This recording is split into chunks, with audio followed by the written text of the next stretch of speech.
Reses ke-1 tahun anggaran 2023 di 3 titik dilakukan anggota DPRD Kabupaten Sukabumi, Hera Iskandar, di Desa Sukamaju, Kecamatan Cikembar, Kabupaten Sukabumi, Rabu pagi.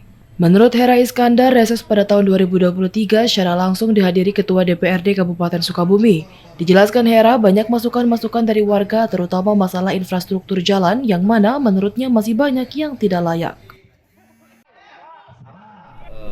DPRD yaitu reses pertama tahun 2023.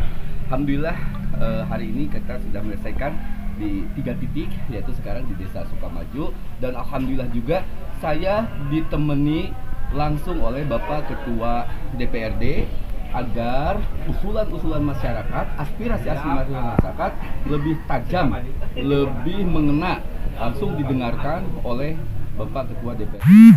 Sekali masukan-masukan dari masyarakat, usulan-usulan pembangunan dan usulan-usulan infrastruktur yang lain. Yang akan diprioritaskan nanti dibawa ke DPRD apa, Pak?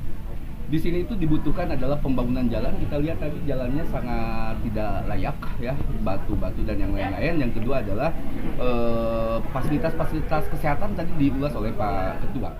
Sementara itu, selain banyak keluhan warga akan masalah jalan rusak, pihaknya juga menampung aspirasi perhatian kesehatan untuk warga yang merupakan tanggung jawabnya di Komisi 4 DPRD Kabupaten Sukabumi. Dari Cikembar, Kabupaten Sukabumi, Muhammad Ujang Heriaman melaporkan.